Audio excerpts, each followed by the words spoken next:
Checking In with Anthony and Glenn is brought to you by HD Supply. It's Checking In with Anthony and Glenn, teaching you to be the hotelier that you wanna be. It's Checking In with Anthony and Glenn. Anthony, my man, how are you today? What's your name again? Silent. Great. You don't have to know my name. It's right there in the show title. Checking In with Anthony and Glenn, how are you? I'm so glad you remembered me. That's gonna make the record books for me. I can't wait to go home and tell my wife, hey, my co-host remembered my name. Awesome. I'm laughing so hard. I know. We're sitting here talking for hours. I know. And you said, I'm looking at you going, I know. Who is this motherfucker? Glenn, how are you, brother? I got to tell you, I'm doing great. And, my ego is fully intact and everything. So Good. All is good. So what I wanted to talk about today. Good. I'm glad I didn't have to ask you. What do you want to talk about today? Oop, I just asked you. What I wanted to talk about today. Yep. Was people say all the time, how are successful people successful? Right. And there's a lot of things that we can talk about, a lot of things we did talk about. But it really comes down to this. Yep. And it's simple and it's easy. Make sure you wake up the right way. Make sure you wake up the right way. Do you mean, I'm not sure how you mean. I mean, you're probably not meaning suspicious, like don't get up on one side of the bed as opposed to the other. No. As soon as your eyes open, thank God that say, oh, my eyes opened. That's good. Right. I can actually get out of bed. That's really good. So immediately, for me, I'm going to say what works for me. Is I'm just thankful that I actually got up. I think it's really important that whatever you and I both do to achieve, it might not be the formula for each person's success. You have to find your own way to achieve. I think, but I think what I want to talk about and what's important is success comes in many shapes and sizes in many forms. But if you go and you look at most successful people, I will guarantee you that they all have the same routine every day. They eat the same breakfast. They get up about the same time. They do the same thing. They brush their teeth the same way. And that's the only thing in their day that's the routine that actually stays and the only routine they can really control. And if you were Steve Jobs, you'd wear the same T-shirt every day, right? Yeah, but he probably paid $900 for that T-shirt. Oh, it's a nice looking. I'll give you an example. Turtleneck. Yeah. I don't get a lot of sleep. I just don't. How many hours do you sleep a night on average? Can tell you how much I slept last night. I slept 3 hours last night. Jesus, dude, that's insane. Now, my physiology, if I were to get 3-4 hours of sleep, I could not function at all. I went to sleep at 3 o'clock in the morning. I woke up at 6 o'clock this morning. Dang, man. I need a good solid 8-9 hours of sleep, which is freaking scary. Well, no, that's what most people need. That's what I need, but I don't always get that. You look at all of these top people, I mean top through finding success in their careers. They all get 5-6 hours of sleep or night, and they have all this extra time in their day, and they go to the gym, they do meditation, they're up at 4 a.m. I can't do any of that stuff. You can't do it, or you don't want to do it? No, I physically can't. My doctor won't let me. How's that? Let me see your doctor. No, but my point being is I usually get 5 to 6 hours of sleep. Right. Okay? 6 hours, I would say, is the average. No, actually, it's probably lower than 6 hours because that's the most I'll get is 6 hours. But say 5 to 6 for argument's sake. But last night was 3 hours for a number of reasons. But I know one of the reasons you were so excited to record with me today. You were up all night. That's exactly what it was. All right, good. So, but I get up the same way, meaning I can't be rushed. Right. I can't be running late. I can't have people coming up to me and talking to me and asking me to get them stuff. I have to get up. I have to be quiet for 15 minutes, go brush my teeth, start, just kind of get my mind ready that I'm kind of awake. And I need to be ahead of my schedule. So if I have to be at the airport at 10 o'clock in the morning, I have my driver come pick me up, Robinson, who I absolutely love. Hello, Robinson. And I have him come pick me up at 7 o'clock, okay, 7:30. JFK is 15 minutes from my house. I was about to say, what are you doing getting there so early? Well, let's see. 10 o'clock, it's 2 hours. So, no, 8. So, for a 10 o'clock flight, 7:45. Right. So, for a 10 o'clock flight, it's 15 minutes to the airport. So, I'm in the airport 2 hours early. Mm-hmm. I wake up about an hour, and I only need about 30 minutes to get ready because I'm constantly putting in comfortable times so if something happens, I don't freak out. Right. I don't like rushing. I don't like people kind of saying, "Come on, let's go, let's go." Yeah, It neither freaks do I. me out. So I wake up the right way. I wake up on time. I make sure I have time for breakfast, and I usually eat a very light breakfast. Sometimes I'll go to the gym in the morning. Sometimes I don't. If it's during the week, if it's a busy week, I'm usually not going to be able to go to the gym if I'm traveling. So, but I make sure that I am prepared. Now, a lot of people meditate. Okay, every single morning they A have lot to of meditate. people are a lot of highly successful people take time during their day to meditate, and that's something I feel like I should really be doing a lot more of too, because I feel and I hear that it resets everything, gives you accurate perspective, and gives you the strength to be successful. You know, I don't meditate, but I think I meditate constantly. I think I'm always in a quiet place, and people that know me probably think that's crazy. In my mind, I'm always in a calm place, even though my mind's racing 1,000 miles an hour. Sometimes, I don't know. I feel that because of the way I wake up in the morning, because I have time in my schedule, because I'm very or try to be very organized. The last couple of months, I haven't been as organized as I should be.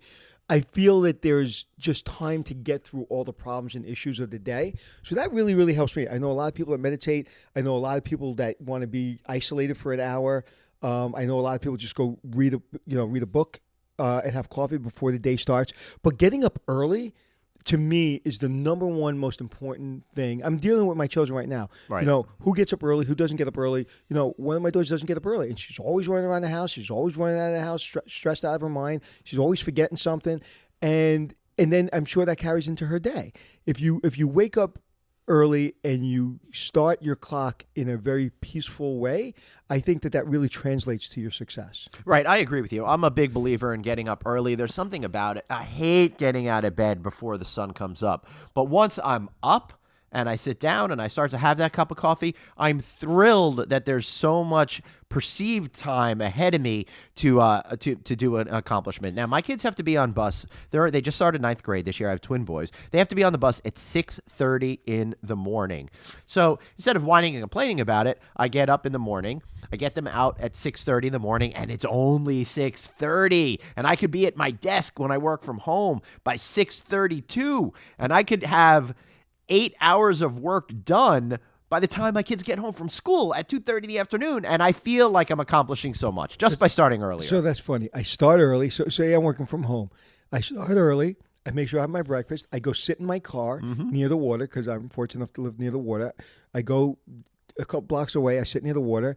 I sometimes read my newspaper, and I just sit there in front of this really, really, really nice house and watch the waves, read my paper, and then start my day. And I usually do my conference calls mostly in the comfort of my car. I like being in my car because it's got everything I need, and I like driving when I'm on the conference call. So I think the what makes people successful is to have space.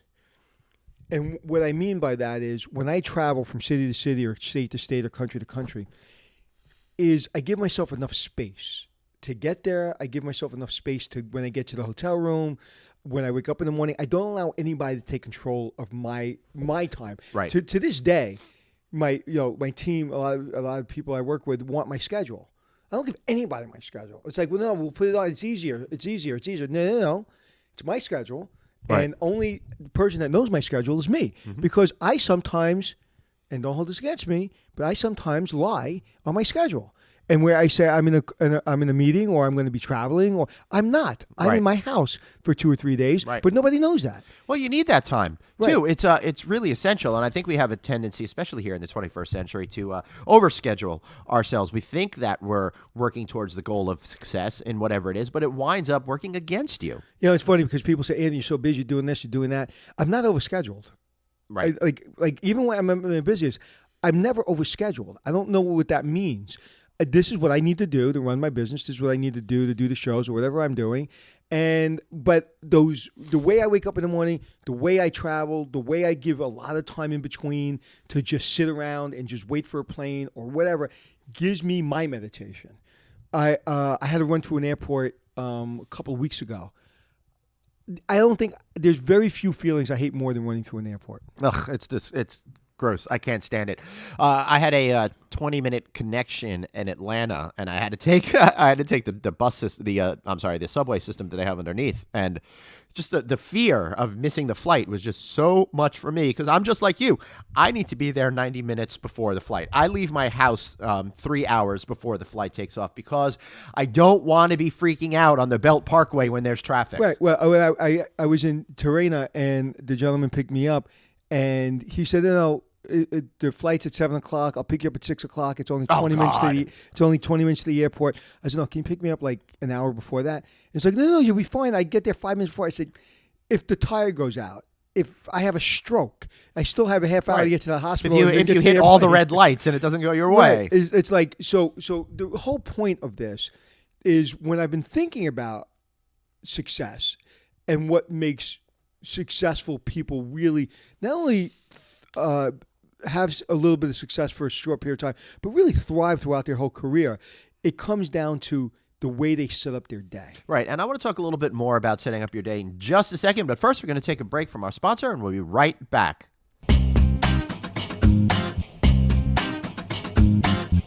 Hospitality professionals rely on HD Supply facilities and maintenance for the day-to-day maintenance of their engineering departments, housekeeping supplies, as well as their capital expenditure renovations. And why? Because they're reliable and they've been around for decades. They have over 100,000 products, and they have a nationwide distribution system. They have an amazing dedicated sales representation force, and they have the tools, technology, and specialized services to make your hotel spectacular.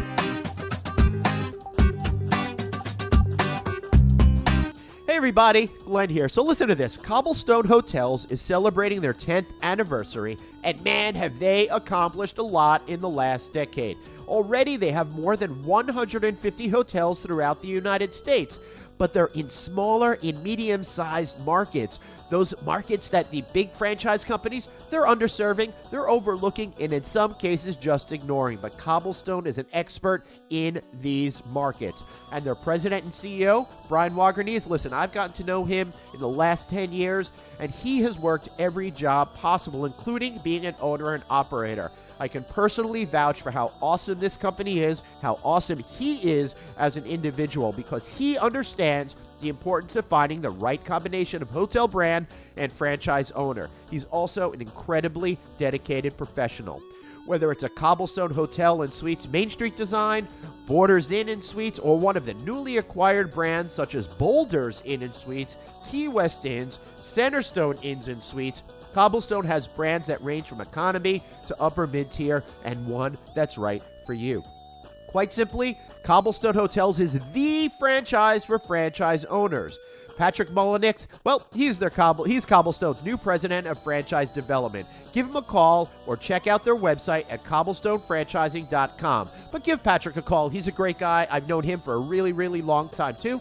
You can find him at 920-216-0620. That's cobblestonefranchising.com. And tell him Glenn sent you.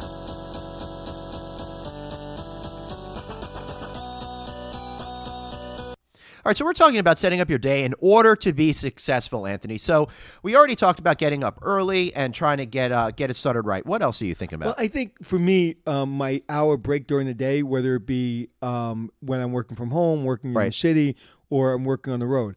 A lot of people eat at their desk. A lot of people eat with people. I eat by myself, and I don't want to talk to anybody. I don't care who I'm with. I don't care if I'm on set. I don't care if I'm in an office. I don't want to see anyone. I don't want to talk to anyone. I want to go sit around for, I need 1 hour. Right. I'm not a 20-minute break guy. I'm an hour guy. I need an hour to be left alone. So that's important to me. And now, again, being so busy, you would never think that I have an hour in a day. You wouldn't think that I sit 2 hours in an airport. But I do. And even at night, one of the reasons I don't get that much sleep is not that I'm doing something at 3 o'clock in the morning. I might be just vegging for 2 hours. I may be playing MMA on my computer. I may be listening to a documentary. I may be listening or watching a movie or playing poker online. I don't play for money. Only in the casinos. But those parts of my day, I think, make the rest of my day so much more full because my energy level usually has to be at such a high level. Right. That if somebody takes any of those moments away from me and I allow that, then my day gets screwed up. I've seen so many people, they're always so stressed out and they're like, and they're not that busy and they're so stressed out. It's like, well, I didn't have lunch and I didn't have why? Right. Why? Because you probably woke up late and then you missed a meeting, missed a conference call. And I've actually missed 3 conference calls this month. I've never missed a conference call, all from the same company that I'm doing business with on my mini program. And I'm really upset because it really bothers me that I'm missing these conference calls. One was an emergency, a family emergency, but then I missed the other 2 just because. And I was like, oh my God, what the hell am I doing wrong? And I just adjusted some things on my schedule, the way I set up my schedule, but it really bothered me. So when you see that the way you set up your day needs adjustment, do that, because no matter what happens, people are expecting you to do what you say you were going to do. And if you are late or you are not able to accomplish it, they don't care. But if you don't take care of yourself, you can't take care of anybody else. So if I'm reading you correctly, I think what you're saying here is that we really have to understand our own biorhythms, how our body functions, how our mind functions in order to create the patterns that we need within our day in order to achieve the utmost success, which is why at the beginning I said your way might be different than my way. You know, there's a gentleman who's a friend of mine. His name's Grant Cardone. You guys may follow him. You may know him. He's a big business guy. He's worth hundreds of millions of dollars, does real estate, and he's on social media all the time. And I don't know how he does it. His energy level's crazy. His family's energy level's crazy. He has his beautiful family, great company. He's going to have 35,000 people in Vegas at some kind of leadership conference. And he hits the ball out of the park. I can't run 18 hours a day and also emerge my family and my personal life all into my social media and still kill it and still feel completely great. And sometimes I actually stopped watching him as much as I used to simply because it's like, you know what? I'm going to do me. He's going to do him. Right. And he may have an airplane, and he may have a Rolls Royce, and he may have $300 million. That's okay.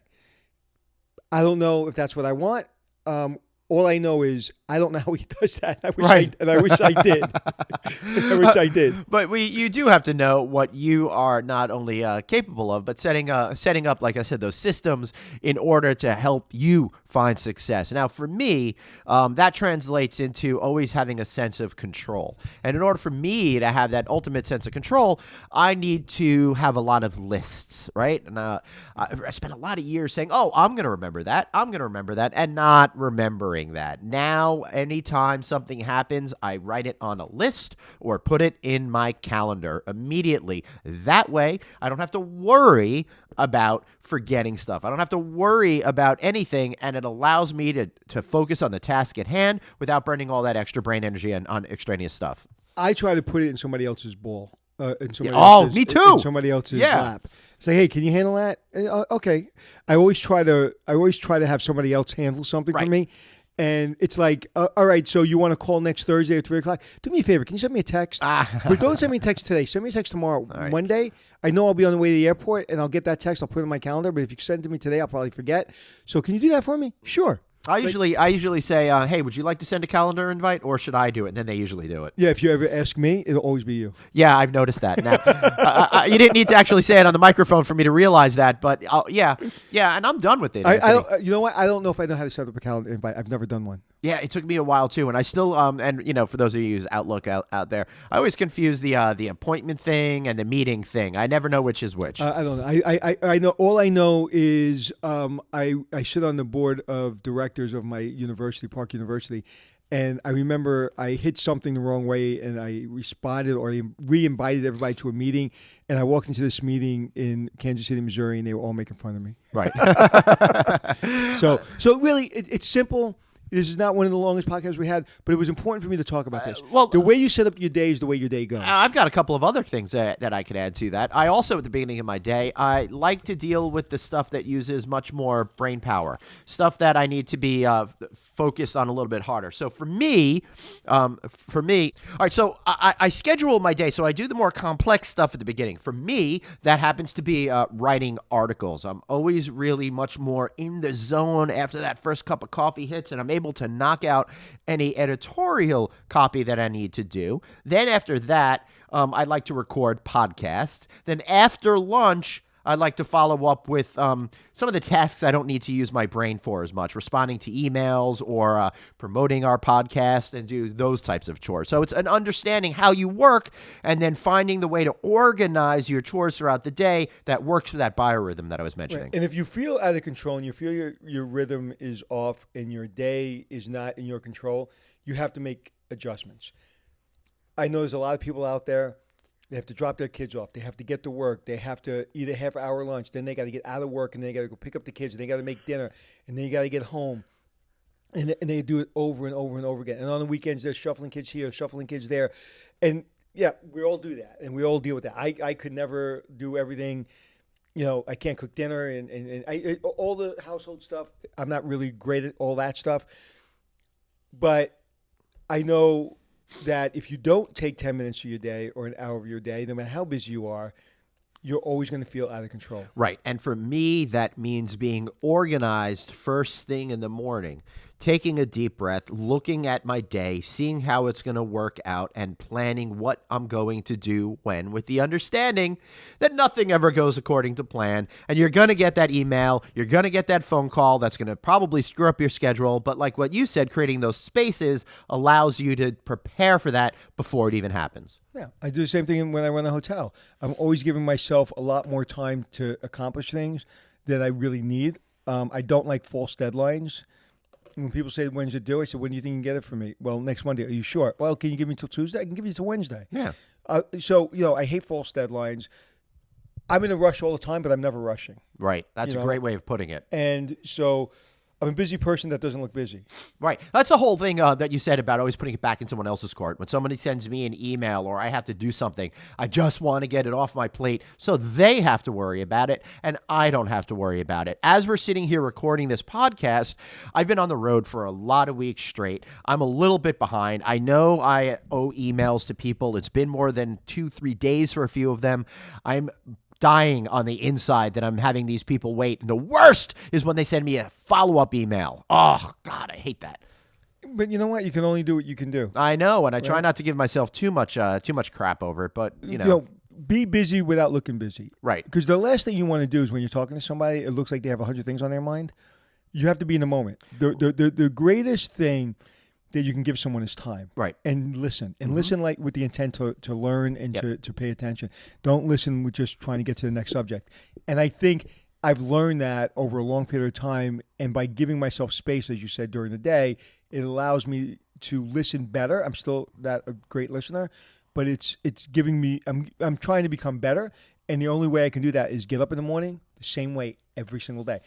And you can't always go to bed the same way. You can't always have lunch the same way. But you can almost always, even if I'm on the road, wake up the same way and give yourself enough time to really get ready for the day.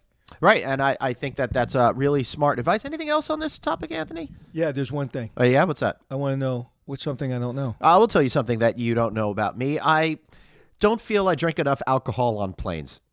I know that sounds. It's funny you say that. But I get these Comfort Plus seats. I get upgraded to first class often. Everyone's drinking and boozing and having a good time. But I'm always it's either too early in the morning and I'm headed somewhere, or else I'm coming home and I got to get into my car and drive. And I feel like I'm missing out on all of this free booze, and it's killing me. I can't believe you said that, because I'd never really thought about that until you said it. Because they always fly me business class, so I'm always getting asked to have a drink, and very rarely do I ever say yes. Right. And everybody's always saying yes, and I'm sitting there going, "All this free booze is going to waste. Why am I drinking it?" Yeah. The truth is I just don't want it. Right. I want it. I know. Right.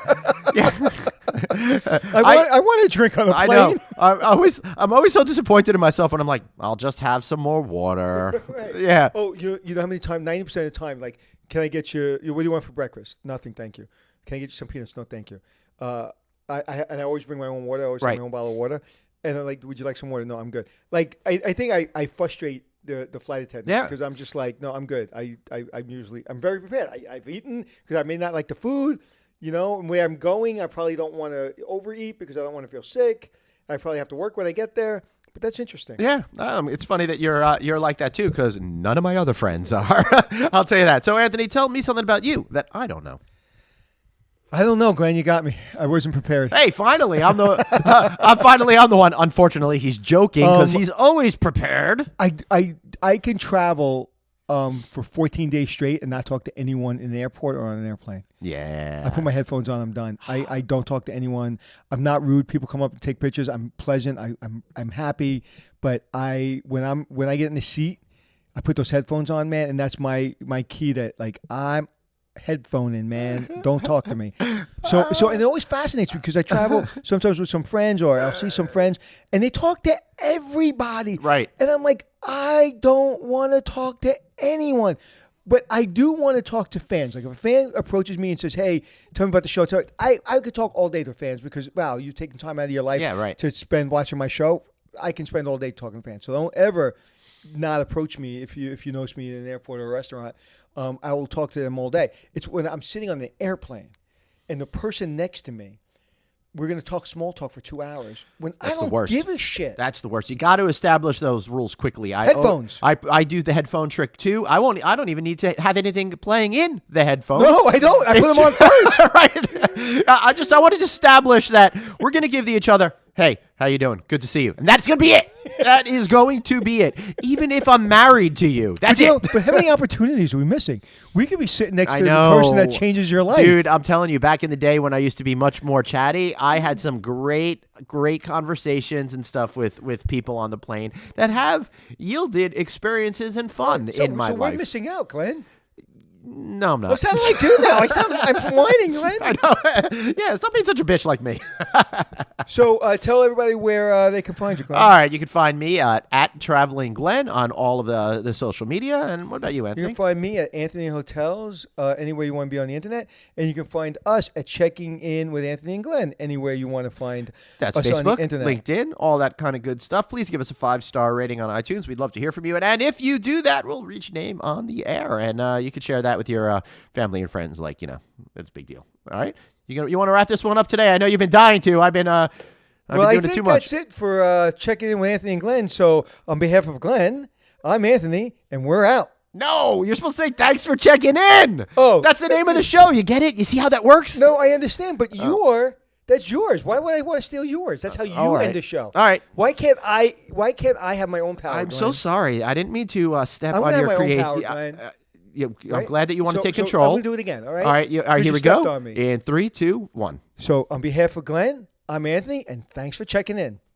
No, you're supposed to do it your way. All right, that's it. We're out of here. It's Checking In with Anthony and Glenn, teaching you to be the hotelier that you wanna be. It's Checking In with Anthony and Glenn.